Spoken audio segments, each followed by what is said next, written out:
O que você precisa levar em consideração? Qual é a função principal daquele ingrediente na sua receita? Exemplo, farinha de arroz. A função principal é dar estrutura. Farinha de amêndoas, função principal, dar umidade e maciez.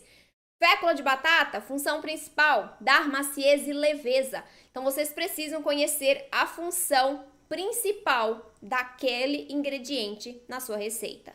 Segunda coisa que vocês precisam saber, quais características ele vai trazer para as massas de vocês. Exemplo, a fécula de batata, ela ajuda muito na maciez, na leveza dos miolos, dos pães, dos bolos, tá? Sem glúten. Então, a fécula de batata é incrível para trazer essas duas características para a receita. O açúcar, estrutura, maciez, umidade, coloração, porque ele carameliza e deixa os bolos mais dourados. No pão, o açúcar tem a função de servir de alimento para o fermento. Então, é a partir da quebra do açúcar que vai começar a nossa fermentação dentro da massa de pão. Então, tudo tem uma função principal e é muito importante que vocês a conheçam.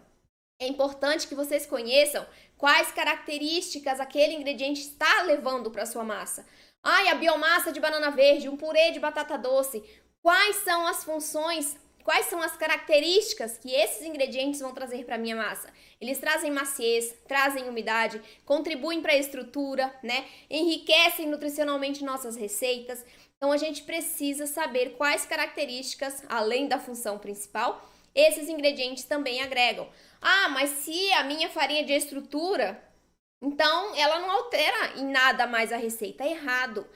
Exemplo, depende da farinha. A farinha de arroz branco é uma farinha de estrutura. Ela é neutra em sabor e coloração, né? Ela não vai alterar muito o resultado. Mas, se você substituir essa farinha de arroz branco por farinha de grão de bico, você vai ter sim alterações na receita. E eu não digo só de sabor. Você vai ter alteração de maciez, porque a farinha de grão de bico é muito mais rica em proteínas. Você tem diferença na umidade, porque ela vai agregar mais umidade para essa massa. Você vai ter uma absorção diferente de líquidos, porque a farinha de grão de bico também é rica em fibras, então ela vai absorver mais os líquidos da receita, tá? Então, além da função principal, você precisa também conhecer as características que aquela farinha, que aquele ingrediente agrega para suas massas, para você saber também qual vai ser a alteração no resultado final se você fizer determinadas modificações, determinadas substituições, tá? E aí, exemplo do que eu disse quando você troca o arroz branco por arroz integral, que você tem que modificar a receita, né, a quantidade de líquidos, você precisa ter esse conhecimento para fazer essa correção na massa. Se você não sabe que a farinha de arroz integral absorve mais os líquidos do que a farinha de arroz branco, você eventualmente não vai corrigir o ponto de hidratação e vai ter como resultado final um pão ou um bolo seco, farelento, que não cresce bem, que pode rachar em cima, porque faltou umidade, faltou hidratação na sua receita.